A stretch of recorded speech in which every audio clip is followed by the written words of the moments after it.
you want to hear one man's story from going from desperation to getting into a car dealership to growing in the ranks, then finding himself unemployed in a rural market, and now driving product innovation with manufacturers in the car business.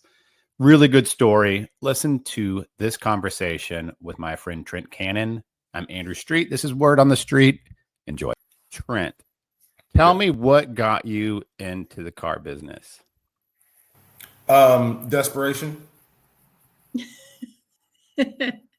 Like most of us.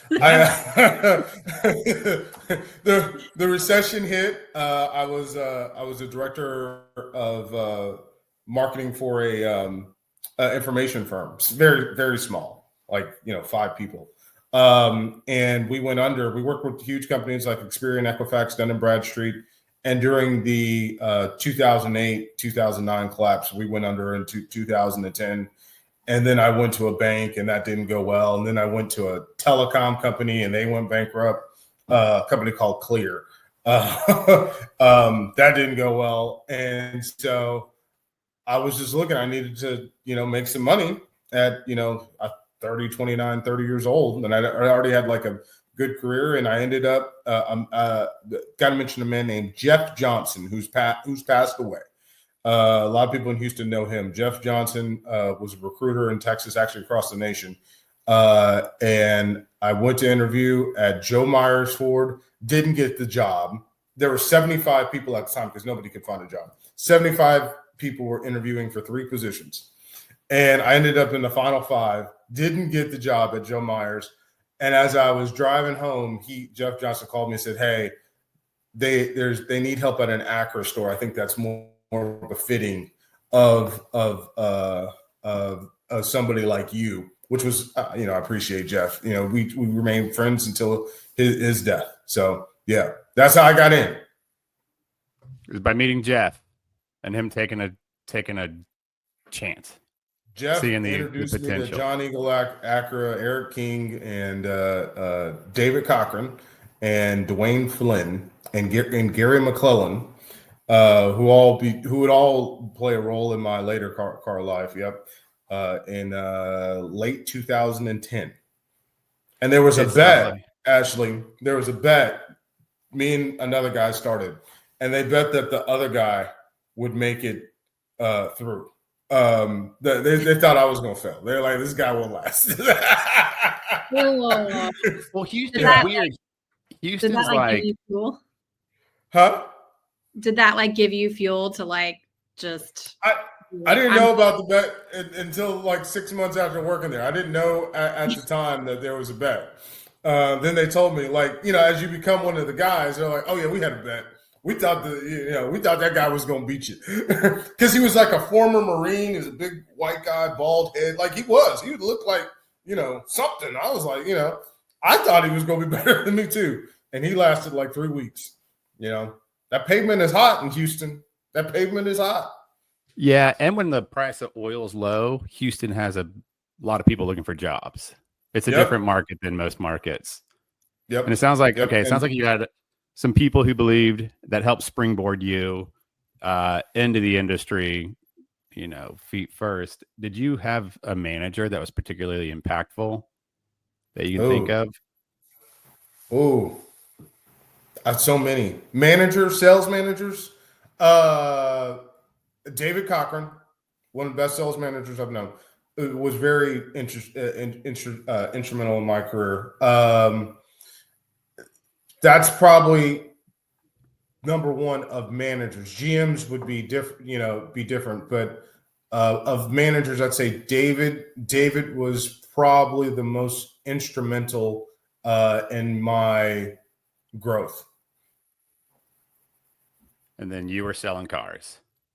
And I was as being a salesperson, I only sold for a year and a half, 2 years.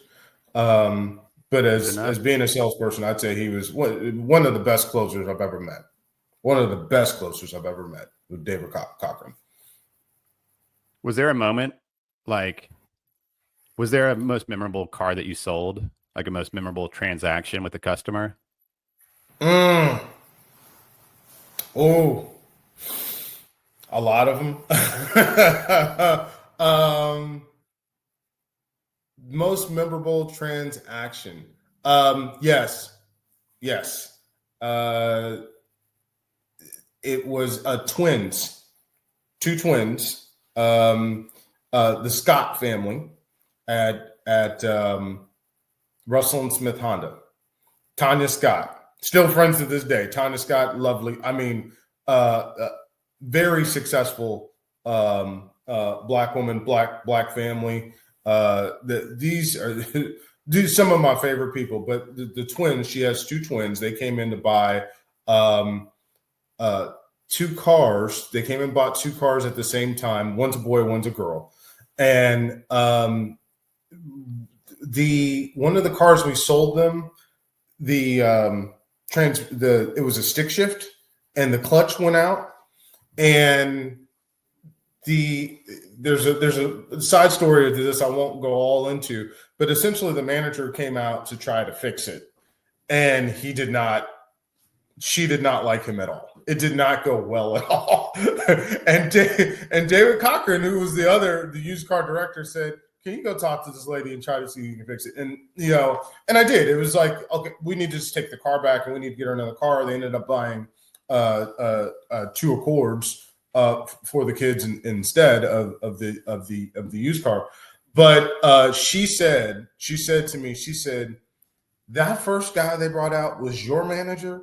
And I said, yeah. She said, what's wrong with it? What's wrong with this picture? How is he your manager? and that was such a, she said it in front of like multiple people. And other people said, yeah, you really should be the manager. How'd that make you feel? So that was a member. How'd that make you feel? Well, I actually came there. It was funny. They didn't know this. I actually came to that dealership to be the manager. That's a whole nother story we won't go into. And I ended up doing quite well. I was selling 20 to 30 cars a month. So the fact that I didn't become the manager, while I was very upset about that, it drove me to like really, really, really crush it. And I did. And right after that, went to Robbins Nissan and became a manager. But not getting that management job left a huge chip, probably still to this day, a huge chip on my shoulder. I think we all go to do that. You think you're going to get the job, Ashley, then they don't give you the job. Everybody likes you, everybody loves you. I don't want to go into reasons why they didn't give it to me, but I was very perturbed, and I wanted to show up. And that manager I was talking about, he ends up getting terminated, and that ends up being that. Proving people wrong is a much bigger motivator than a lot of people know. To say okay, I got to prove this that I'm right. Was there a moment once you started selling cars, transitioning to management? Was there a moment you can think of that was I can do this, I got this, I belong here? And you asking some good questions, Andrew. These are some fire. I went off your script. Oh, I got a script. I didn't know I had a script.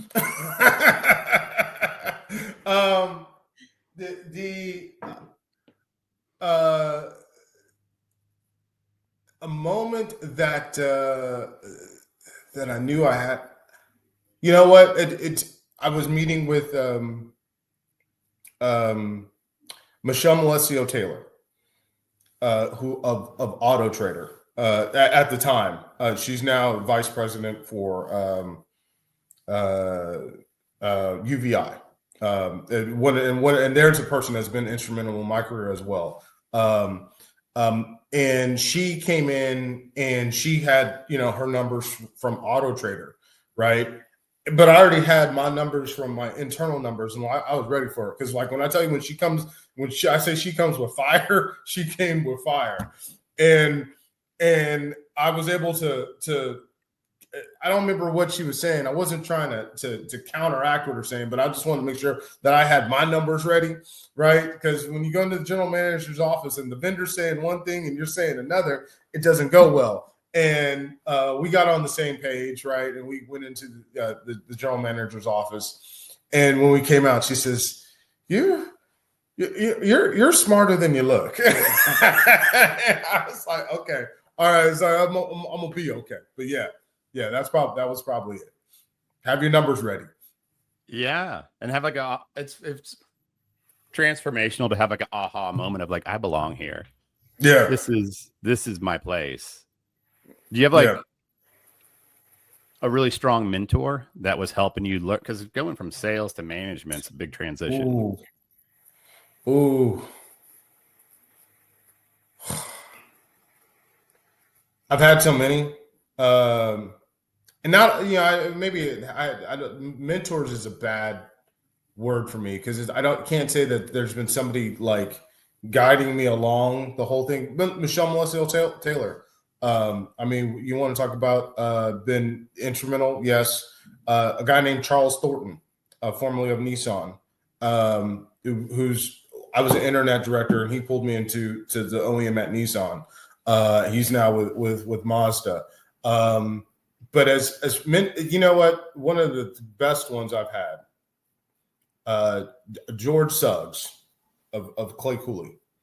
He was the CTO of Clay Cooley. Help Clay become what he is today. He worked with his wife Karen.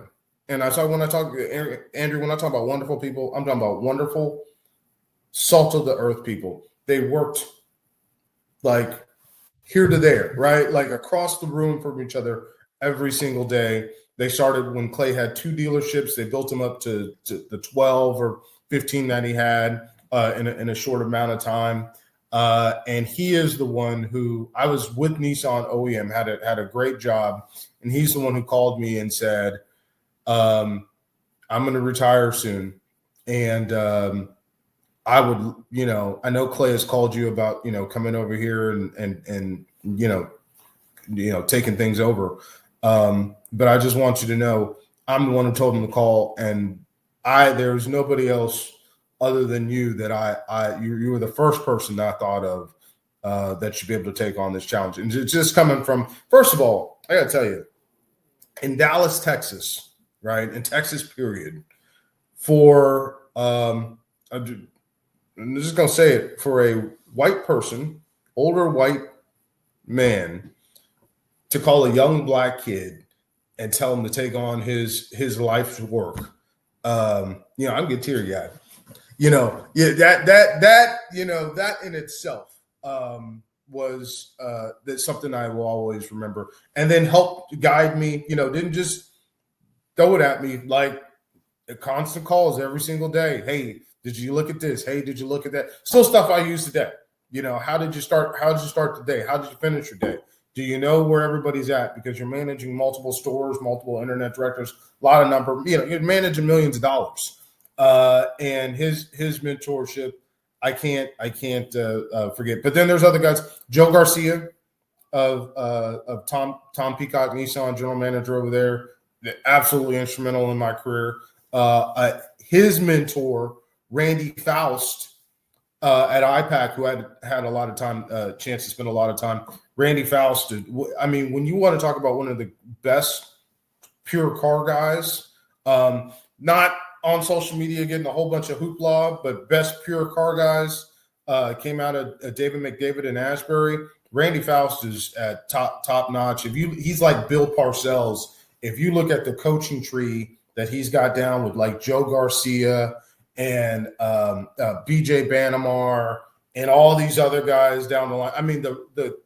The guys that are now General Motors GMs, OC Brooks, that were Randy Faust's managers. It's incredible if you know it. Randy Crow, who's at Sterling McCall Ford. Randy Faust is like one of those guys when you step back and look at it, especially in Texas. The man. So it sounds like you can't think of any names of people who I can't think of any names. Believe in you, who mentored or at least believed in you, which is goes a long way. Yeah, and rest in peace, Gary McClellan. Gary McClellan was another one that he died recently.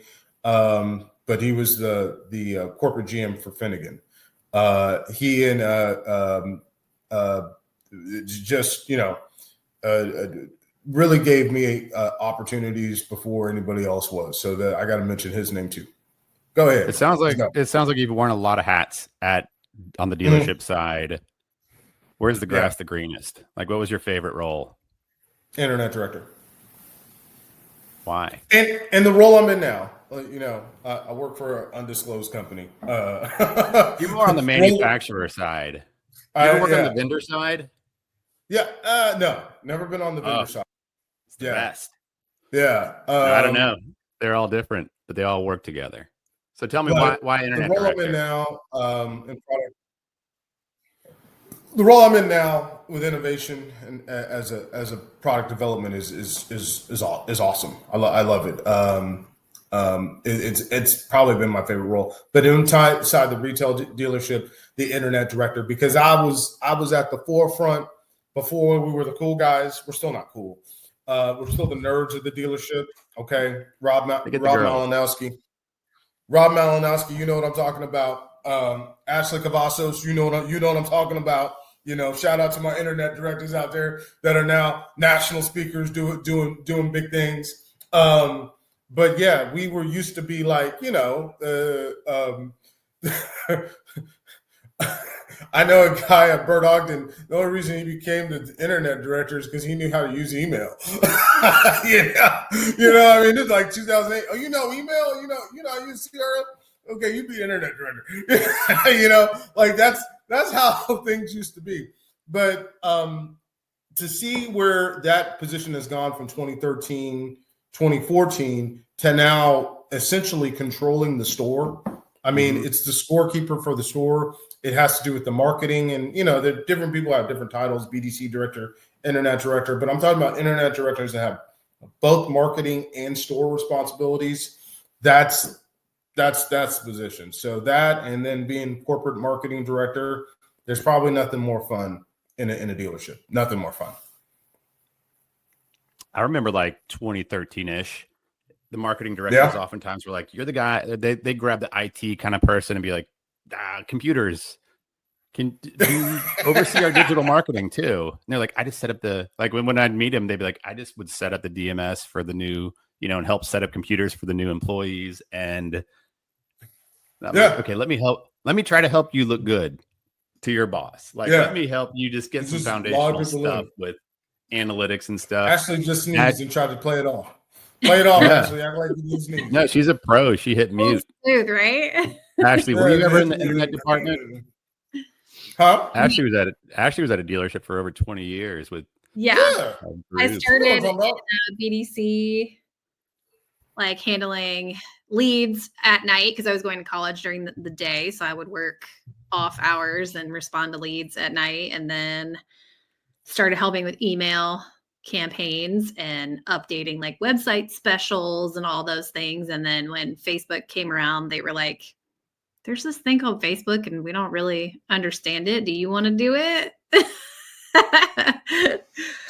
So, and did you learn more at the BDC than you did in college? You feel like that's helped your career? Yes. Oh yeah, for sure. I bet. Trent, you wrote this down, but what do you have a worst April Simmons of the world? Yes. As a good operator? Do I have a what? You were thinking like, what is I'm talking about great. These are all highlights, high highs. Was there a moment that was like you had headwinds that was the most challenging in the car business? Oh, yeah. In all honesty, when I got separated from Bert Ogden, was probably the most challenging. One, because I was on the border. It's not like there's a whole bunch of opportunity down here. And like prior to that, my career had been like a comet, a rocket ship, just up. Every position I'd been in had gone up. I just always always more money, always more responsibility. And fully, I was making the decisions on what we did and what happened. And I had just gotten married, right? And now I'm out of a job on the border of Texas. yeah, you know what I mean? And I don't speak Spanish. So it was a shock, right? But it strangely, right after that, the pandemic hits, and it ends up being I start doing consulting, which is what everybody needed at that time, because a lot of people got sick and were reorganizing towards digital marketing and selling cars online, which was more accessible. You could do it from your home. Yeah, which was my specialty, essentially selling cars online, which was the reason I came to Bird Ogden in the first place. And so then now everybody needs to sell cars online. And so, for 6 months, right? Whenever you lose a job, right, or it doesn't work out, you tend to, and so it is your fault, right? You're the common denominator. But sometimes we tend to blame ourselves too much and not know that maybe we just weren't on the right team for us. Nothing wrong with the team, right? Sometimes it's just not the right team. Like, look, there's been a lot of players that have played for the Raiders, my Raiders, like Devontae Adams and Randy Moss, that are great receivers, but we didn't have good quarterbacks. And sometimes you just got to realize that you might still be a great player, but you're not on the right team. I feel like it takes a while. It takes a while to realize that too. Yeah, it's personal at first, and then I hope looking back a few years later, a few months later, it's like, okay, without that having happened, I wouldn't be doing this. Same with me. Like if I hadn't been laid off from Facebook, I wouldn't be here. I don't know what I would be doing. There you go. And you were one of the. I'll tell you, you were one of. I remember when I first heard Andrew Street's name, working with Alex Flores down there at Capital Chevrolet, and this guy is on. This guy's he's got these secret sauce to Facebook. This is like 2015, and he's blowing up all these dealerships. And and now you are who you are. You never know what position you'll be in. You got to keep moving forward.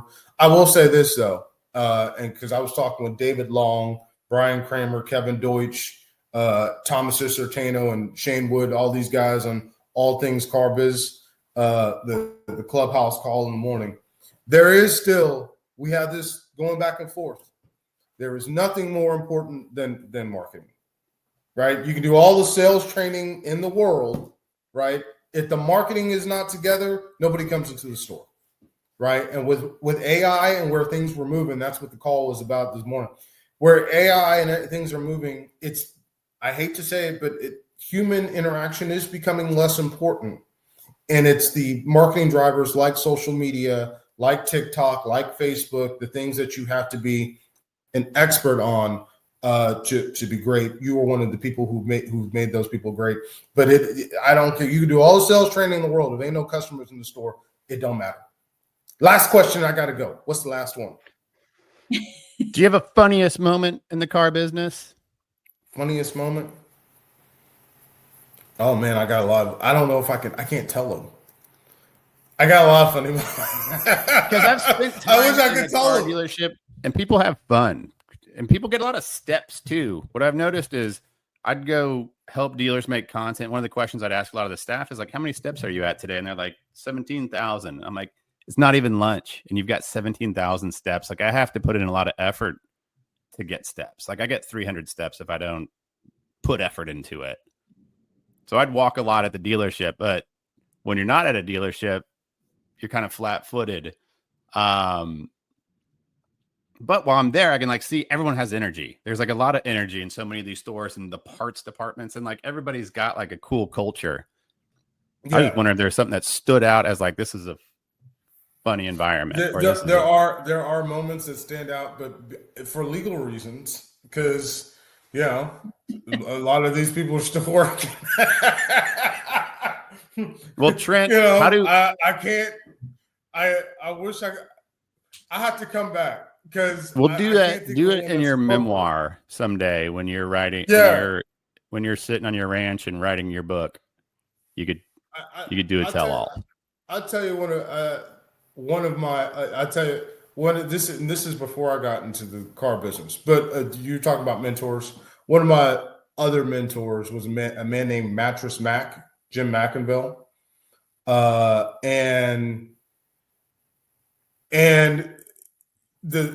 so I was working for his store, right? And my birthday is the same as the store's birthday, and my mom bought me cookies. Okay. And Mattress Mac, I mean, when I talk about a gem of a person, you want to talk about somebody that's helped me in life and marketing, it is Mattress Mac, Jim McInville. And so my mother buys me these cookies, right? And I get the cookies, right? I'm holding I'm getting the cookies. Matt comes up, takes the cookies out of my hand, right? They're wrapped in like pretty balloon things. I've just turned 21. And he takes out a knife and he cuts open the cookies and just starts eating them. He's just like, yeah, I'm having right? And everybody's, I'm looking, I don't say anything. Everybody's just looking at him like, and they're like, Matt, those weren't for the stores. Those were for Trent's birthday. And he goes, oh, I thought these were my cookies. And he reaches in his pocket, gives me $100, says, my bad, happy birthday. But that's it. That's not a car business story, but that's a story. It is good to see you as always, Ashley. It's great to see you. I will come back one day. We will talk some more. Is LinkedIn the place to follow you? Huh? LinkedIn is the place to follow LinkedIn, you? LinkedIn and Facebook, you know. Let's talk. All right. Trent Cannon, man. Thank you. Enjoyed talking My to man. you. Thank All you. right, Andrew.